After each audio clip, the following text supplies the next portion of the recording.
keys to effectively pitching your services. Some of you all may have seen me last night, and if you didn't, you need to go back and watch.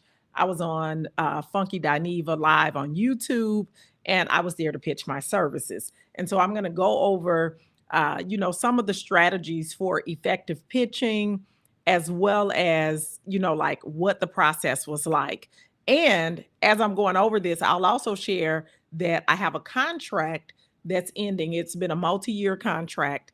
It started as a 3-year contract, but due to COVID, we had a year that did not count. So it turned into a 4-year contract. And so now, guess what? I got to pitch my services again in order to continue on or to try to regain that business. So this live is very timely. Hopefully, you will be able to pull some gems from it and be able to pitch your services effectively, because pitching is essential. So let's get right into it. So I was on Funky Dineva Live last night. I absolutely loved it. I'm a part of the Funky Bunch, and I watch the show all the time. I knew that he had many of my types of clients in his community, but I also knew that there were people in the community who are not my client. So I'm going to talk to you about how I was able to craft my pitch and how I move forward, understanding that. So first of all, number one, you got to believe in your product. You cannot effectively pitch your services if you do not believe in your product. If you do not have that, know that your offering is going to support and help the people. So you got to believe in the value of what you're offering. And you got to be able to convince people. You got to be able to share what the results will be and convince people. So confidence in your product, that's foundational. That's number one.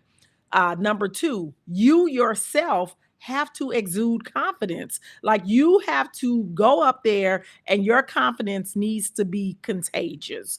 You need to present yourself and your ideas, not just yourself, but your ideas with confidence in order to inspire trust and interest from your potential clients. So when you're pitching, you have to have confidence. Number three, this is a big one, y'all. This is a big one. You got to know your audience, people. You got to know your audience. Understand who you're speaking to. You got to know what their needs are, what their challenges are, and what their pain points are.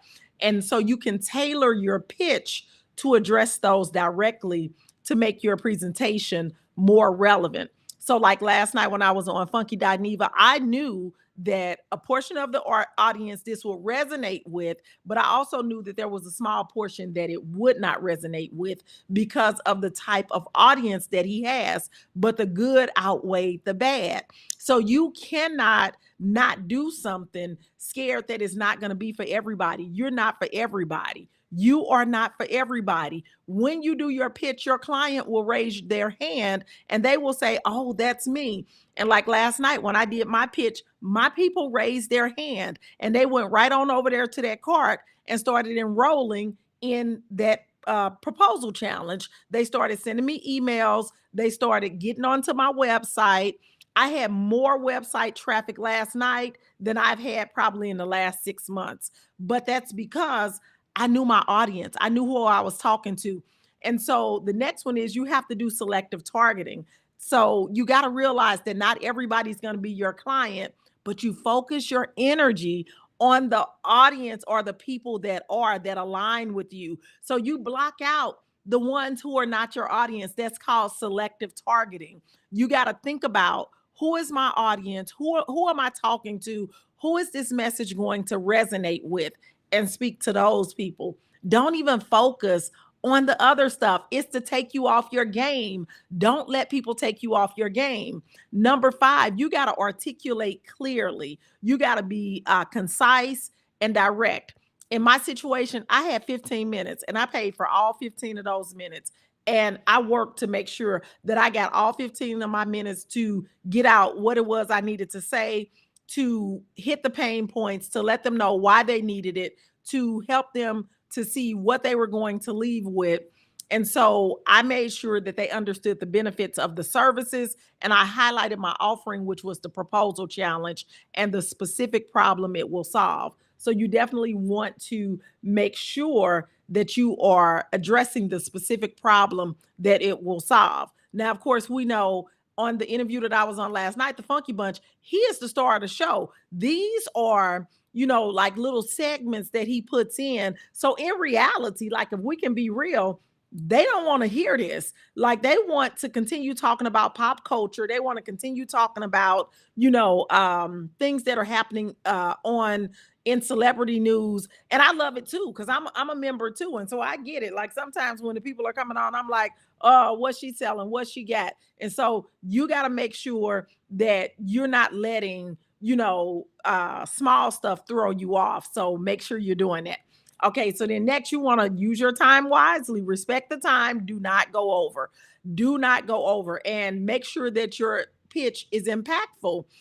Cover all your critical points and your necessary points, and don't do a lot of filler. Don't do a lot of filling, saying stuff that's not really necessary. And then number 7, you got to be able to handle those rejections. There are going to be people who will be in the audience who is not your client. And not every pitch will result in a sale, and be okay with that. Not every pitch, just because you pitched it, doesn't mean that it's going to result in a sale. And that's okay. But you need to handle your rejections with professionalism and use them as learning opportunities. Don't get upset by it. Use it as a learning opportunity. Some people will buy, some people won't, and sometimes it leads to a purchase later on. I can say that from my pitch last night that I did, again, I've gotten lots of followers on Instagram. My website has been booming, so a lot of people know about me. Hey, Sherry. Hey, hey. So good morning. Good morning. So a lot of people now know about me, the service that I offer, and they have some awareness of who I am. These were people that I would not have had contact with before now. And so there are some people who, I'm for, and then there are some people that I'm not for. We're not everybody's cup of tea, and that's okay. Now, you always want to showcase success stories. And so as you're doing your pitch, you can include real testimonials or case studies that demonstrate the success of your services. And then you also want to have like some real world examples just to boost your credibility, as I did last night. Yes, Sherry. Yes, yes, girl. I enjoyed it. I enjoyed it. And for those, Sherry said that she saw the pitch last night and you nailed it. And that's what that was my goal, to pitch effectively and to make sure that people understand the services, the benefits, as well as the pain point, because I wanted to show my clients who I work with that I do the same thing that they do. And I wanted to show them as well that I don't just talk the talk, I walk the walk. And so as as I'm talking to them and sharing strategy, I show them that I implement the same strategies that I give to them. So thank you. So like when I talked about the nurse that is a cannabis educator, like that was letting them know you don't have to be a teacher, and getting them to think outside of the box. When I talked about the person who sells t-shirts, all of the schools need t-shirts and mugs and stuff for Teacher Appreciation Week and things like that. So that's allowing other people to think outside of the box. So you always want to showcase your success stories. And then number 9, you typically will have some questions to answer, but in this case, we didn't have time to answer questions, so we didn't do any Q&A because it was a very short time period. But typically, you want to be ready for a little bit of Q&A. But then number 10, y'all, you got to be ready for follow-up. Follow up promptly. I had to clear my schedule today to make sure that the people who are trying to enroll, the people who have questions, that I have time to answer their questions and follow up, as well as get some emails out, get some additional posts up to show some additional testimonials, and do some things that are to keep the conversation going. And even now I'm on live, I'm keeping the conversation going. These are all strategies, folks. And then this is just an extra little tip. You want to work on continuous improvement. Any feedback that you get on your pitch, you want to, look to implement the improvement. Like on my pitch, I shared a lot of information. Next time I would cut just maybe a minute or two out. And then he gave good feedback at the end. He said the link was long. Next time, shorten the link. Well, I'm listening. Like, I'm gonna do that. I'm gonna make sure the next time I have a really short link that's straight to the point. I didn't even think about that because I'm so used to dealing with my own audience. I had never been on a major platform like that with almost 500,000 followers. So he has 434,000 followers. I had never been on a platform that big. And so I get it. Like, I appreciate that feedback. And I definitely will be shortening my link. Just whatever feedback you get, don't try to defend it. Oh, somebody's leaving me a message on Instagram. I'm sorry, Instagram. I can't see you because my computer is blocking. But hey, Instagram, hey. So take into consideration the feedback that you get, and then make sure that you make the changes that were suggested.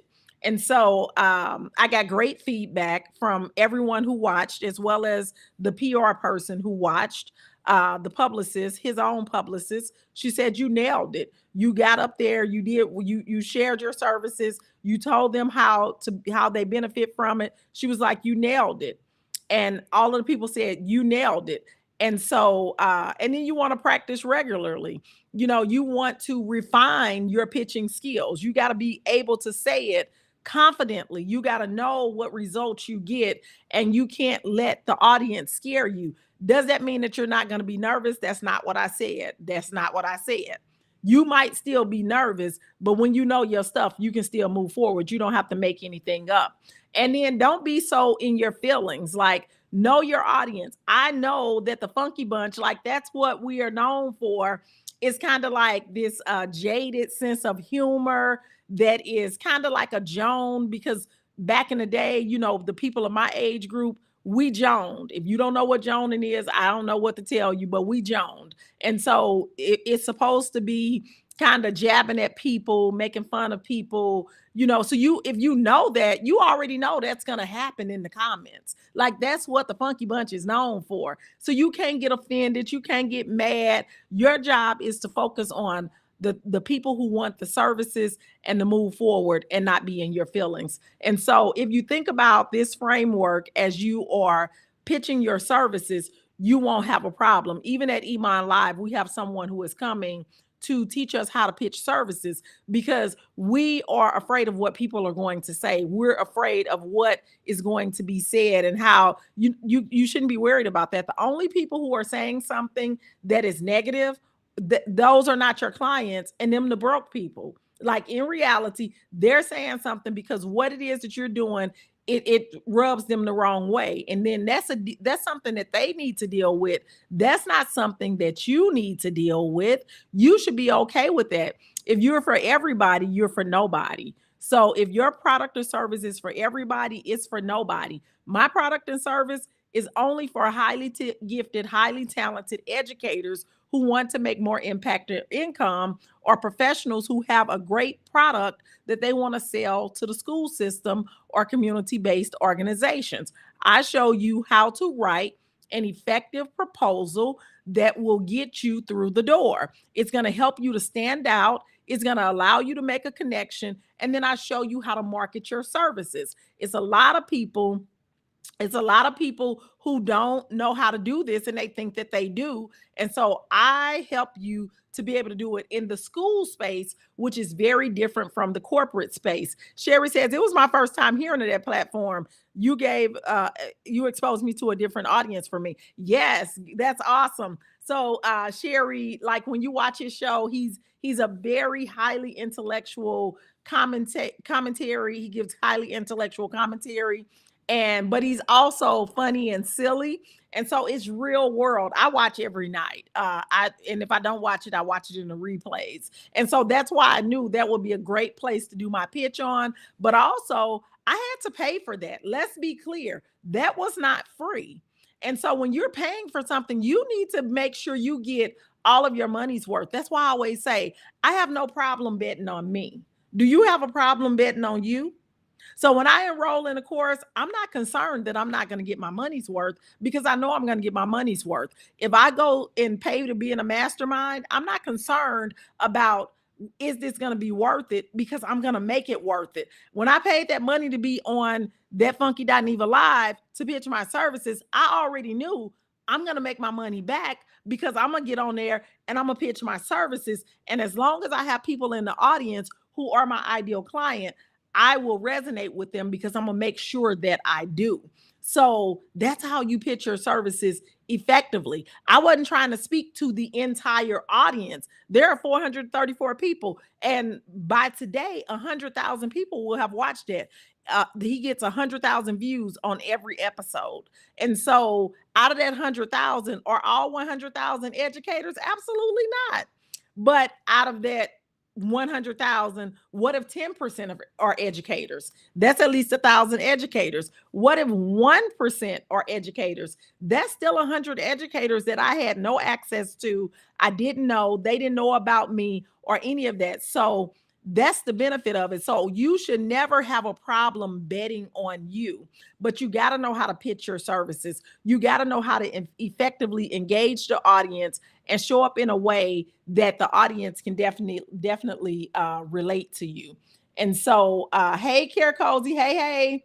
And so I totally enjoyed it. And so now let's get to the next part of this. So I pitched that last night. I pitched that. And so now I have a contract that's ending. So I got this contract in 2020. Okay. She said she saw me last night. Yes, girl. Yes, I enjoyed it. You know, I love Funky Dineva. I watch every day. And so I totally enjoyed it. And I know that my people who were in there, I connected with them. I know because of the results that I'm already seeing. My website is popping, baby, and I love it. They are on that website. They are checking out my services. They're checking me out. The one thing that I did forget to do was tell them to join my YouTube page because y'all, I am about 200 watch hours away from being monetized on YouTube. Now, I don't plan to make a big check on YouTube because I just don't have the viewership, not yet. Not yet. But I do want to get monetized because in July, my year starts over. So I'm going to check the date that my year starts over in July. If you don't do it in 365 days, your clock has to start over and you got to start over working on those 4,000 watch hours. I am at like 3,800 and something watch hours. So of course I got to put a strategy together to be able to get more views on YouTube. So if y'all want to help me out, go watch some of my videos on YouTube because I need to get 200 hours in order to get me to the 4,000 hours in order for me to be monetized. Now, will I make a lot of money being monetized right now? No, but as my audience grows, I will. And that's the goal. Let YouTube pay me. And then you all won't have to because I can go on there and give you game for free because I'm going to get the check from YouTube. Okay. So let me tell you about this contract that I have to pitch again. So I did the pitch last night, which was really a way to for me to continue to practice for my pitch that I need to make. So I closed this contract. It was in early 2020. When I say early, I'm talking like January. Okay, let me go back. It was in 2019. It was September, October 2019. And the work was supposed to start in January 2020. She said, any past videos? Yeah, there are a lot of past videos. I tell you how to become the go-to educator. I have my vision board planning party on there. I got 110 videos up on YouTube. So I have plenty of videos up on YouTube. So I closed this. I was supposed to start the initial meeting in January 2020. So we did the initial meeting in January 2020. We set up the time and we talked about what it was they needed and everything was a go. And so we had our dates and stuff planned. My first session was actually supposed to be in April of 2020. Well, you all know COVID happened. So then that shut that down. So because COVID happened, but the contract was signed, everything was ready to go. I had already received my first deposit. Thank you, Professor Robinson. I had already received my first down payment, my first 50% of the contract. And so we were ready to go. COVID happened, that shut all that down. So then I was supposed to do a session in April. I was supposed to do one in the summer. And then I was supposed to do one in October of that 2020. Well, COVID happened, that changed everything. So we decided, let's postpone this PD, this training, until everything clears. Let's regroup in January 2021. Well, of course, when we got to January 2021, some schools were still closed. Stuff was still happening from COVID. Things were still going on. The school system was really just trying to figure out the COVID thing. Now, keep in mind, this was a 3-year contract. So then when that happened, now we're steady pushing the date. We're steady pushing the date of when this work will begin. And so I did end up going in 2021, but it was in the new school year of 21-22, which I was supposed to start in the year of 2020 to 2021. And so that pushed me. So now we're at a point where the 3-year contract has actually turned into a 4-year contract because of postponement due to an act of God. And so now it's time for me to repitch my services. Well, during the transition of everything, some things changed in the contract, because what was the need when I gained the contract was no longer what the need was during the contract. And so I really got to know the school. I really got to know the people. You know, you got to build relationships with these contracts. So what am I going to do, y'all? I'm going to pitch my services. Like I'm going to do my final call, because we do a final exit call. And on that exit call, I'm going to talk to the decision maker about some of the other issues that need to be addressed, some of the gaps that's left in the training that we did, and how to truly support the staff. But let me tell you how I'm going to start it off. So I'm not going to start off talking about everything that we've accomplished first. Well, I am going to go over what was the expectation and what it was they received. And then my next question is going to be, do you feel that your teachers have 100% of the support that they need in order to continue implementation? Well, obviously the answer is going to be no. I already know that the answer is going to be no, because I've worked with them. She said, and I'm sure the prices have changed, including the strategies. Oh, you know what? I love that you just said that. Wait, y'all. Professor, I think it was Professor Robinson on Instagram. She just made a comment, and I want to respond to that. That is a very good comment, because I need to talk about that. So this contract initially was a $73,000 contract. This was a $73,000 contract. And when I say that, I mean each year, not $73,000 over 3 years. So $73,000 the first year, $73,000 the second year, $73,000 the third year. Okay, so it was a 3-year contract, $73,000 each year, and I was supposed to do a 10% increase in year 2 and a 10% increase in year 3 to account for inflation. Okay, well, year 1 went well, 73 was paid. When we got to year 2, we had to make some adjustments because, of course, the needs had changed. So then when we got to year 3, the money was running out, y'all. The URSA funds, they had transitioned me over to using URSA funds for the contract. The money was running out. It created a situation. So they went into another package that I have, which is $43,000. So it saved them $30,000. So you can do that in a contract instead of losing the whole contract and, you know, trying to figure out all of the other stuff. You can just move them into a different plan. So that's what I did for year 3. They absolutely loved it. And so that's actually what I'm going to pitch in this new pitch that I'm going to do. I'm going to pitch that they continue in year 2 of the plan that they have now, which they are currently in year 1 of. I hope that makes sense. But the major question that I'm going to ask them is, do you feel like your teachers are 100% supported with the training that they currently have? Of course, the answer is going to be no, because if they were 100% supported, they would see better data than what they're seeing from all of the data assessments and analysis that they've done. And my stance is, the reason why your teachers are not implementing at a high level is because the leadership is not leading the work at a high level. It's not the teacher's fault and it's not the leader's fault. It's a gap in training.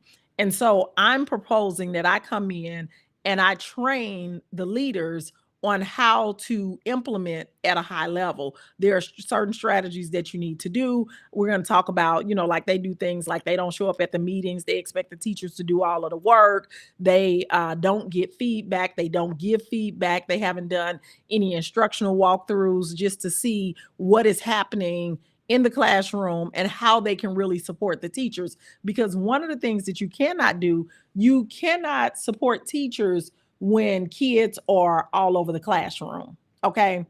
And so that's one of the things that I want to help them to understand is that these kids post-COVID are different than the kids that were there pre-COVID.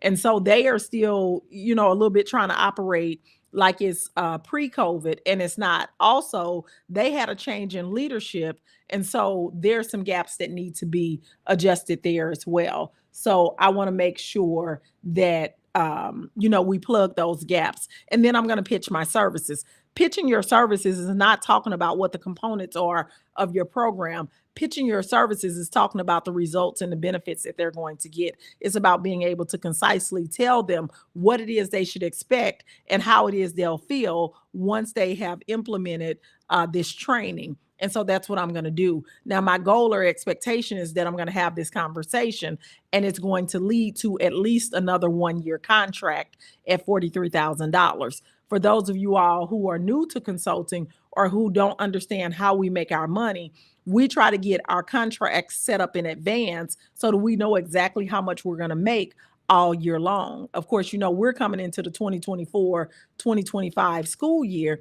And for that school year, I just need to close 4 contracts. My goal is to close 4 contracts because I'm doing a little more work in the mastermind and I want to be available for the folks in the mastermind, but I also want to be able to live my life and not wear myself out. So my goal is to secure that contract. Pitching is telling the results. So pitching is sharing results and benefits in an effective way, Care Cozy. So you're sharing the benefits and results in an effective and concise way. And it's not talking about the components of the program. A lot of people think that it's talking about the components. It's not. It is telling them about what they're going to receive, how it's going to benefit them, what the outcome is going to be. And you can perhaps share some of the results that you've received from other people that you've worked with in that program. When you get through, they should want to know, well, how do we get started? What do I need to do? You shouldn't be telling them it's going to be 3 PDs, it's going to be 2 this, I'm going to come in and do an instructional. You shouldn't be doing that. You discuss that once they've agreed that this is what I need, because they want that result, not the components. And so if you notice, even last night on Funky Dineva, I wasn't talking about what's going to happen on each day. We didn't do that. I was talking about the benefits, the results, what people have gotten from it, and why I went into consulting. Because you want to resonate with people. You want them to know, I understand your pain. I understand what it is that is happening, and I have a solution to that. Not, I got this program, this is what you're going to do, these are the components of it. So that's the difference. And so my goal is to go in and pitch to this school official, this decision maker, get this contract re-signed at least for another year. I would love for 2 years. And of course, I'm going to pitch for 2 years because that would complete the 3-year, and that would actually put me in the school system for 5 years. Okay. So I've been in the school system technically 3 years, but on paper it's been 4.